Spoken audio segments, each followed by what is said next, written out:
Now turn to Section 1. Section 1. You will hear a woman telephoning a tourist office to ask about free activities. First, you have some time to look at questions 1 to 6.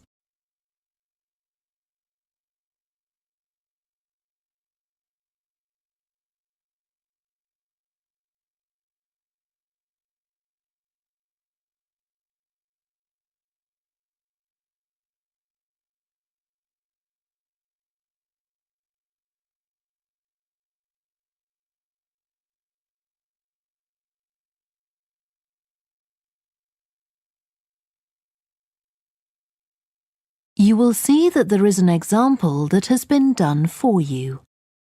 On this occasion only, the conversation relating to this will be played first. Good morning, this is Burnham Tourist Office, Martin speaking. Oh, hello. I saw a poster about free things to do in the area, and it said people should phone you for information. I'm coming to Burnham with my husband and 2 children for a few days on June the 27th, or possibly the 28th, and I'd like some ideas for things to do on the 29th. Yes, of course. The date that the woman wants information about is the 29th of June, so the letter C has been circled. Now we shall begin. You should answer the questions as you listen because you will not hear the recording a second time. Listen carefully and answer questions 1 to 6. Good morning, this is Burnham Tourist Office, Martin speaking. Oh, hello. I saw a poster about free things to do in the area, and it said people should phone you for information. I'm coming to Burnham with my husband and 2 children for a few days on June the 27th, or possibly the 28th, and I'd like some ideas for things to do on the 29th. Yes, of course. OK. Then let's start with a couple of events especially for children. The art gallery is holding an event called Family Welcome that day, when there are activities and trails to use throughout the gallery. That sounds interesting. What time does it start? The gallery opens at 10 and the Family Welcome event runs from 10:30 until 2 o'clock. The gallery stays open until 5, and several times during the day they're going to show a short film that the gallery has produced. It demonstrates how ceramics are made, and there'll be equipment and materials for children to have a go themselves. Last time they ran the event there was a film about painting, which went down very well with the children, and they're now working on one about sculpture. I like the sound of that. And what other events happen in Burnham? Well, do you all enjoy listening to music? Oh, yes. Well, there are several free concerts taking place at different times, 1 or 2 in the morning, the majority at lunchtime and a couple in the evening, and they range from pop music to Latin American. The Latin American could be fun. What time is that? It's being repeated several times in different places. They're performing in the Central Library at 1 o'clock, then at 4 it's in the City Museum, and in the evening at 7:30 there's a longer concert in the theatre. Right. I'll suggest that to the rest of the family. Something else you might be interested in is the boat race along the river. Oh, yes. Do tell me about that. The race starts at Offord Marina to the north of Burnham and goes as far as Summer Pool. The best place to watch it from is Charlesworth Bridge, though that does get rather crowded. And who's taking part?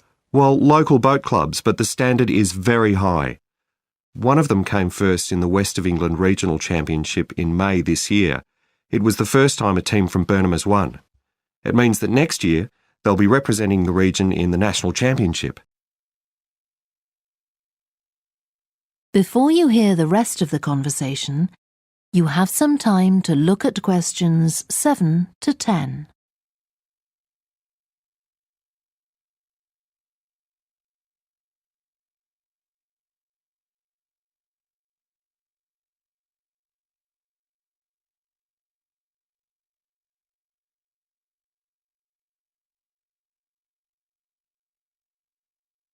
Now listen and answer questions 7 to 10.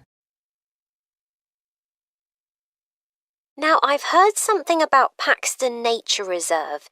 It's a good place for spotting unusual birds, isn't it? That's right, throughout the year.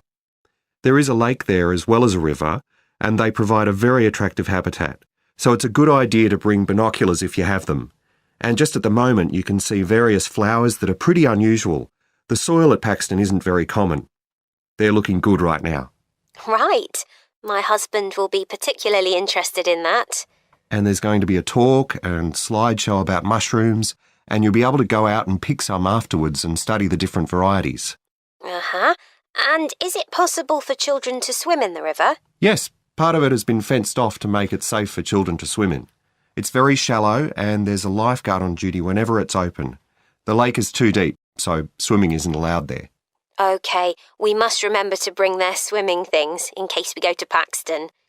How long does it take to get there by car from Burnham? About 20 minutes, but parking is very limited, so it's usually much easier to go by bus, and it takes about the same time. Right. Well, I'll discuss the options with the rest of the family. Thanks very much for all your help. You're welcome. Goodbye. Bye. That is the end of section 1. You now have half a minute to check your answers.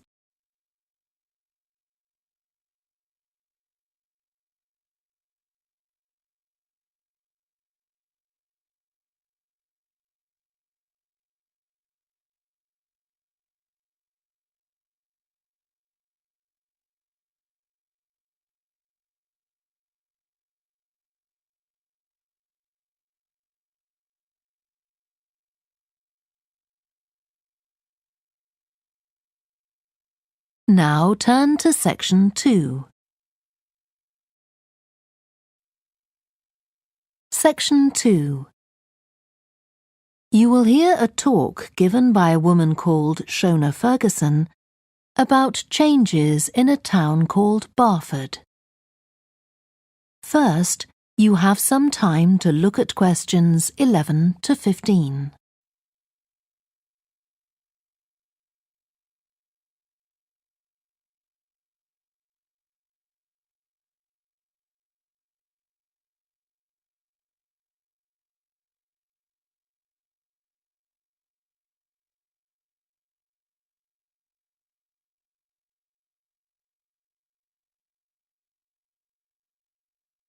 Now listen carefully and answer questions 11 to 15. First of all, let me thank you all for coming to this public meeting to discuss the future of our town. Our first speaker is Shona Ferguson from Barford Town Council. Shona. Thank you. First, I'll briefly give you some background information. Then I'll be asking you for your comments on developments in the town. Well, as you don't need me to tell you, Barford has changed a great deal in the last 50 years. These are some of the main changes. 50 years ago, buses linked virtually every part of the town and the neighbouring towns and villages. Most people used them frequently, but not now, because the bus companies concentrate on just the routes that attract most passengers. So parts of the town are no longer served by buses. Even replacing old, uncomfortable buses with smart new ones has had little impact on passenger numbers. It's sometimes said that bus fares are too high, but in relation to average incomes, fares are not much higher than they were 50 years ago. Changes in the road network are affecting the town. The centre was recently closed to traffic on a trial basis, making it much safer for pedestrians. The impact of this is being measured. The new cycle paths separating bikes from cars in most main roads are being used far more than was expected, reducing traffic and improving air quality. And although the council's attempts to have a bypass constructed have failed, we haven't given up hope of persuading the government to change its mind. Shopping in the town centre has changed over the years. Many of us can remember when the town was crowded with people going shopping. Numbers have been falling for several years, despite efforts to attract shoppers, for instance by opening new car parks. Some people combine shopping with visits to the town's restaurants and cafes. Most shops are small, independent stores, which is good, but many people prefer to use supermarkets and department stores in nearby large towns, as there are so few well-known chain stores here. Turning now to medical facilities. The town is served by family doctors in several medical practices, fewer than 50 years ago, but each catering for far more patients. Our hospital closed 15 years ago, which means journeys to other towns are unavoidable.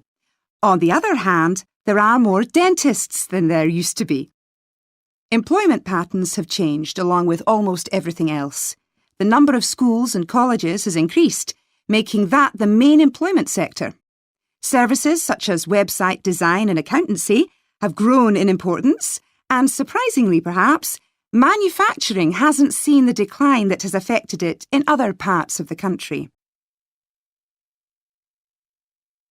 Before you hear the rest of the talk, you have some time to look at questions 16 to 20.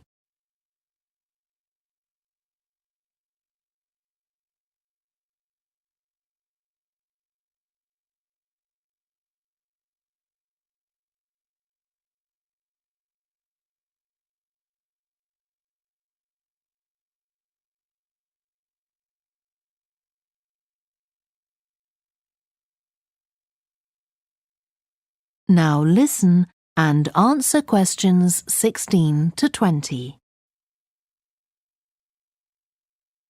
Now I'll very quickly outline current plans for some of the town's facilities, before asking for your comments. As you'll know if you regularly use the car park at the railway station, it's usually full. The railway company applied for permission to replace it with a multi-storey car park, but that was refused. Instead, the company has bought some adjoining land, and this will be used to increase the number of parking spaces.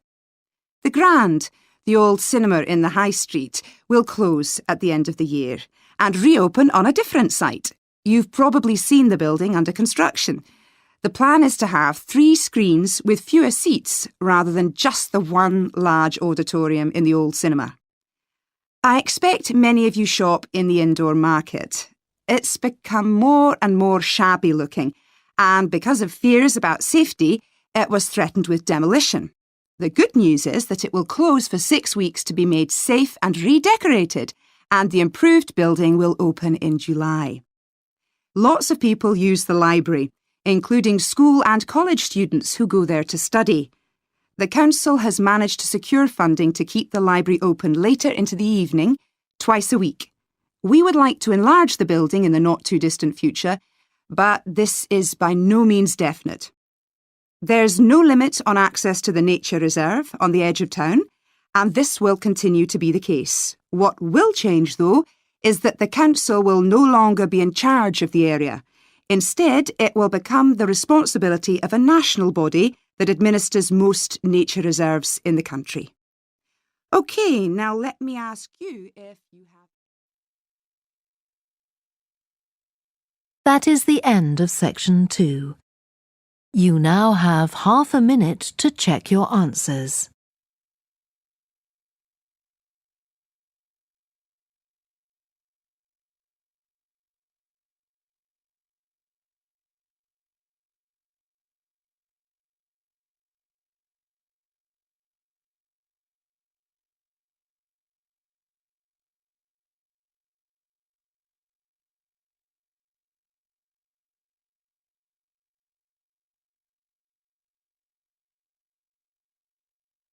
Now turn to section 3. Section 3. You will hear 2 students called Helen and Jeremy, who are studying creative writing, discussing a project for their course which involves writing and illustrating stories for children. First, you have some time to look at questions 21 to 26.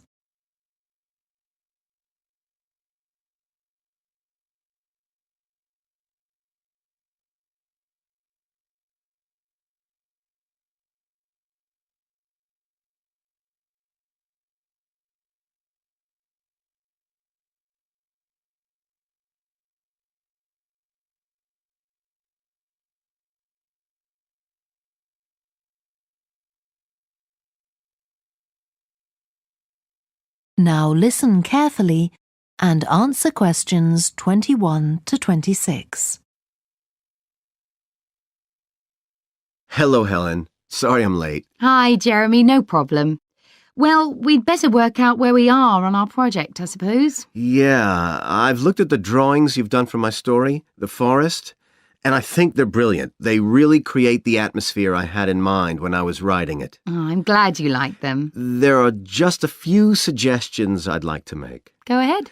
Now, I'm not sure about the drawing of the cave. It's got trees all around it, which is great, but the drawing's a bit too static, isn't it? I think it needs some action. Yes, there's nothing happening. Perhaps I should add the boy, Malcolm, isn't it? He would be walking up to it. Yes, let's have Malcolm in the drawing. And what about putting in a tiger? The one that he makes friends with a bit later. Maybe it could be sitting under a tree, washing itself. And the tiger stops in the middle of what it's doing when it sees Malcolm walking past. That's a good idea. OK, I'll have a go at that. Then there's the drawing of the crowd of men and women dancing. They're just outside the forest, and there's a lot going on. That's right. You wanted them to be watching a carnival procession, but I thought it would be too crowded. Do you think it works like this? Yes, I like what you've done. The only thing is, could you add Malcolm to it without changing what's already there? What about having him sitting on the tree trunk on the right of the picture? Yes, that would be fine. And do you want him watching the other people? No, he's been left out of all the fun, so I'd like him to be crying. That'll contrast nicely with the next picture where he's laughing at the clowns in the carnival. Right, I'll do that. And then the drawing of the people ice skating in the forest. I wasn't too happy with that one. Because they're supposed to be skating on grass, aren't they? That's right, and it's frozen over. At the moment, it doesn't look quite right. I see what you mean. I'll have another go at that. And I like the wool hats they're wearing. Maybe you could give each of them a scarf as well? Yeah, that's easy enough. They can be streaming out behind the people to suggest they're skating really fast. Great. Well, that's all on the drawings. Right. So you've finished writing your story and I just need to finish illustrating it, and my story and your drawings are done. Before you hear the rest of the discussion, you have some time to look at questions 27 to 30.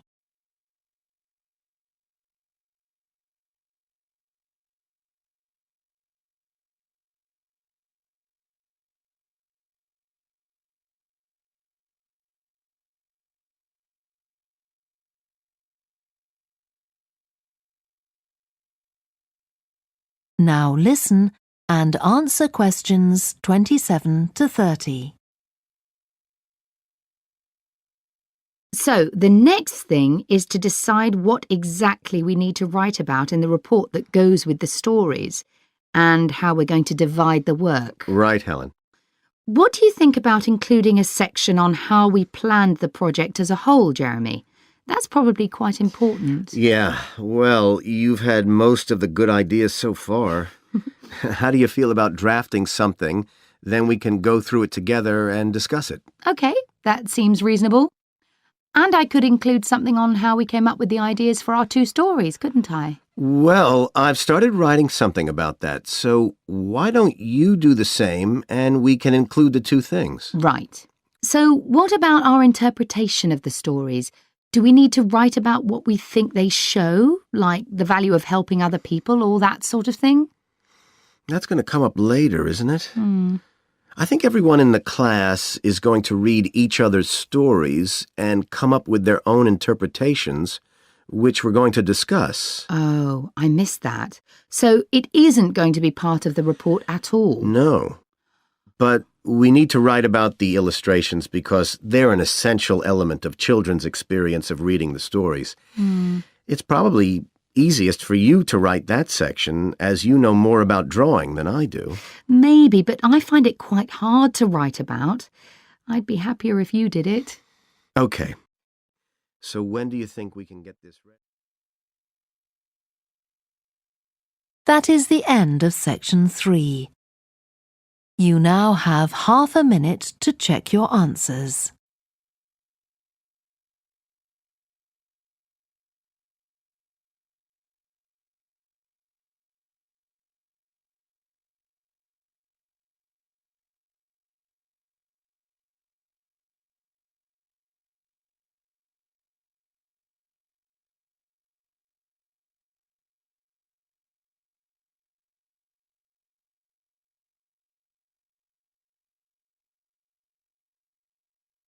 Now turn to section 4. Section 4. You will hear part of a lecture to business students about the use of one particular type of research known as ethnography. First, you have some time to look at questions 31 to 40.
Now listen carefully and answer questions 31 to 40.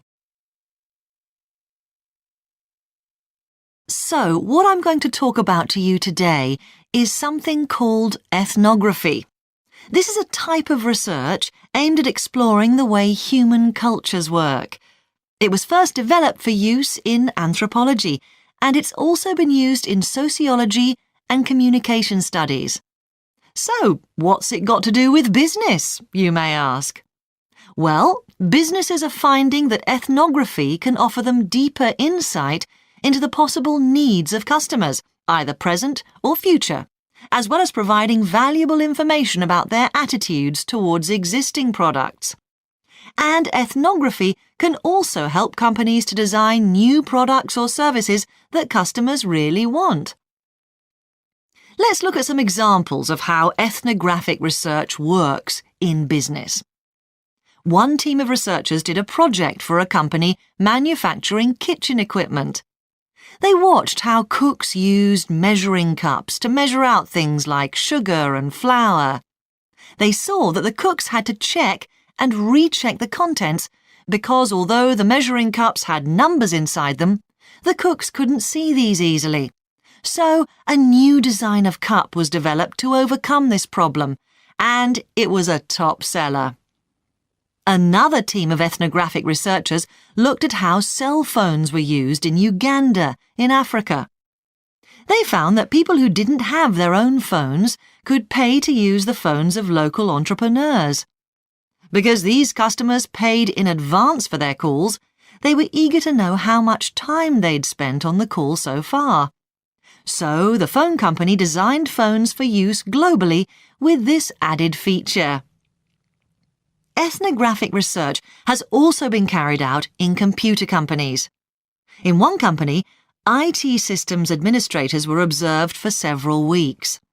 It was found that a large amount of their work involved communicating with colleagues in order to solve problems, but that they didn't have a standard way of exchanging information from spreadsheets and so on. So, the team came up with an idea for software that would help them to do this. In another piece of research, a team observed and talked to nurses working in hospitals. This led to the recognition that the nurses needed to access the computer records of their patients no matter where they were. This led to the development of a portable computer tablet that allowed the nurses to check records in locations throughout the hospital. Occasionally, research can be done even in environments where the researchers can't be present. For example, in one project done for an airline, respondents used their smartphones to record information during airline trips, in a study aiming at tracking the emotions of passengers during a flight.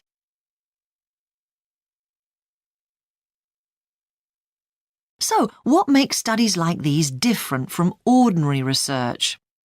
Let's look at some of the general principles behind ethnographic research in business. First of all, the researcher has to be completely open-minded. He or she hasn't thought up a hypothesis to be tested, as is the case in other types of research. Instead, they wait for the participants in the research to inform them. As far as choosing the participants themselves is concerned, that's not really all that different from ordinary research. The criteria according to which the participants are chosen may be something as simple as the age bracket they fall into, or the researchers may select them according to their income, or they might try to find a set of people who all use a particular product, for example. But it's absolutely crucial to recruit the right people as participants. As well as the criteria I've mentioned, they have to be comfortable talking about themselves and being watched as they go about their activities. Actually, most researchers say that people open up pretty easily, maybe because they're often in their own home or workplace. So, what makes this type of research special is that it's not just a matter of sending a questionnaire to the participants. Instead, the research is usually based on first-hand observation of what they are doing at the time. But that doesn't mean that the researcher never talks to the participants. However, unlike in traditional research, in this case, it's the participant rather than the researchers who decides what direction the interview will follow. This means that there's less likelihood of the researcher imposing his or her own ideas on the participant. But after they've said goodbye to their participants and got back to their office, the researcher's work isn't finished. Most researchers estimate that 70 to 80% of their time is spent not on the collecting of data, but on its analysis, looking at photos, listening to recordings and transcribing them, and so on. The researchers may end up with hundreds of pages of notes. And to determine what's significant, they don't focus on the sensational things or the unusual things. Instead, they try to identify a pattern of some sort in all this data and to discern the meaning behind it. This can result in some compelling insights that can, in turn, feed back to the whole design process. That is the end of section 4. You now have half a minute to check your answers.